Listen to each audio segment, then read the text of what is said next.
This great revolution happened between 600 and 400 BC.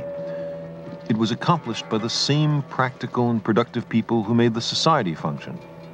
Political power was in the hands of the merchants, who promoted the technology on which their prosperity depended. The earliest pioneers of science were merchants and artisans and their children.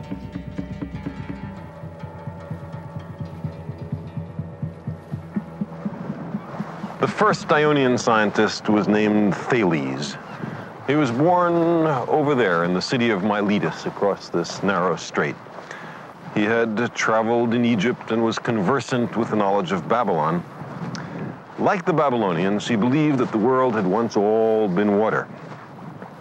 To explain the dry land, the Babylonians added that their god Marduk had placed a mat on the face of the waters and piled dirt on top of it. Thales had a similar view, but he left Marduk out. Yes, the world had once been mostly water, but it was a natural process which explained the dry land. Thales thought it was similar to the silting up he had observed at the delta of the River Nile. Whether Thales' conclusions were right or wrong is not nearly as important as his approach. The world was not made by the gods, but instead was the result of material forces interacting in nature.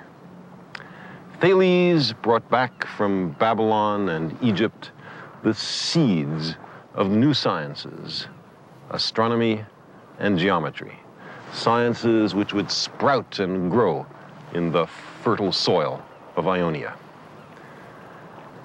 Anaximander of Miletus, over there, was a friend and colleague of Thales, one of the first people that we know of to have actually done an experiment. By examining the moving shadow cast by a vertical stick, he determined accurately the length of the year and the length of the seasons. For ages, men had used sticks to club and spear each other.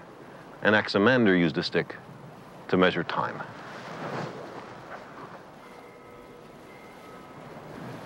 In 540 BC, or thereabouts, on this island of Samos, there came to power a tyrant named Polycrates.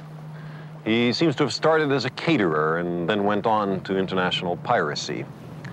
His loot was unloaded on this very breakwater.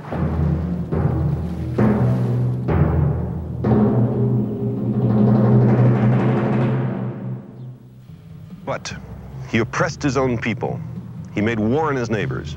He quite rightly feared invasion. So Polycrates surrounded his capital city with an impressive wall whose remains stand till this day.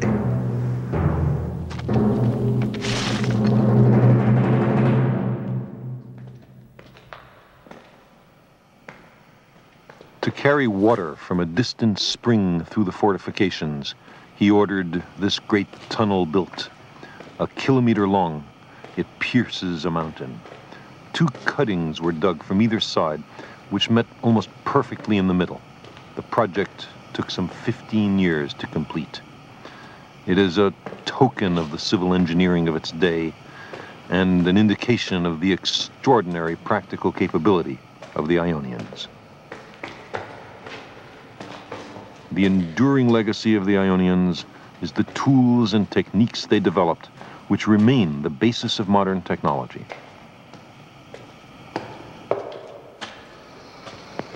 This was the time of Theodorus, the master engineer of the age, a man who is credited with the invention of the key, the ruler, the carpenter's square, the level, the lathe, bronze casting. Why are there no monuments to this man? Those who dreamt and speculated and deduced about the laws of nature talked to the engineers and the technologists. They were often the same people. The practical and the theoretical were one.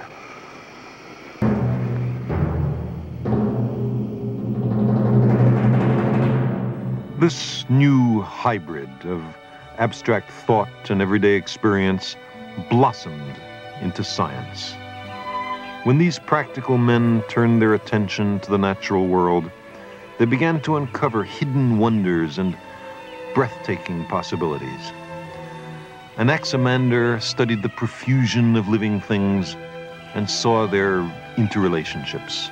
He concluded that life had originated in water and mud, and then colonized the dry land. Human beings, he said, must have evolved from simpler forms.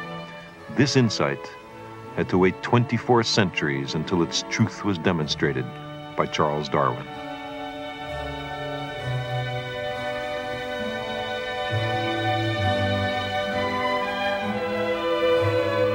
Nothing was excluded from the investigations of these first scientists. Even the air became the subject of close examination by a Greek from Sicily named Empedocles. He made an astonishing discovery with a household implement that people had used for centuries. This is the so-called water thief. It's a brazen sphere with a neck and a hole at the top, and a set of little holes at the bottom.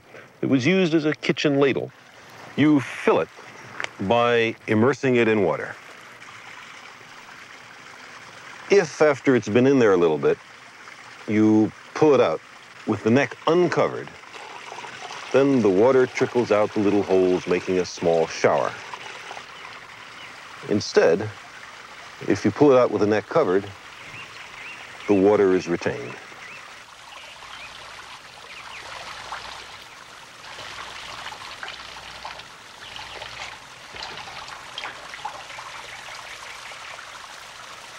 Now, try to fill it with the neck covered with my thumb. Nothing happens. Why not? There's something in the way. Some material is blocking the access of the water into the sphere. I can't see any such material. What could it be? Empedocles identified it as air. What else could it be? A thing you can't see can exert pressure, can frustrate my wish to fill this vessel with water if I were dumb enough to leave my thumb on the neck. Empedocles had discovered the invisible. Air, he thought, must be matter in a form so finely divided that it couldn't be seen. This hint, this whiff of the existence of atoms was carried much further by a contemporary named Democritus. Of all the ancient scientists, it is he who speaks most clearly to us across the centuries. The few surviving fragments of his scientific writings reveal a mind of the highest logical and intuitive powers. He believed that a large number of other worlds wander through space, that worlds are born and die, that some are rich in living creatures and others are dry and barren. He was the first to understand that the Milky Way is an aggregate of the light of innumerable faint stars. Beyond campfires in the sky, beyond the milk of Hera, beyond the backbone of night, the mind of Democritus soared.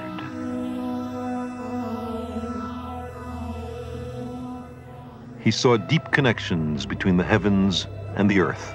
Man, he said, is a microcosm, a little cosmos.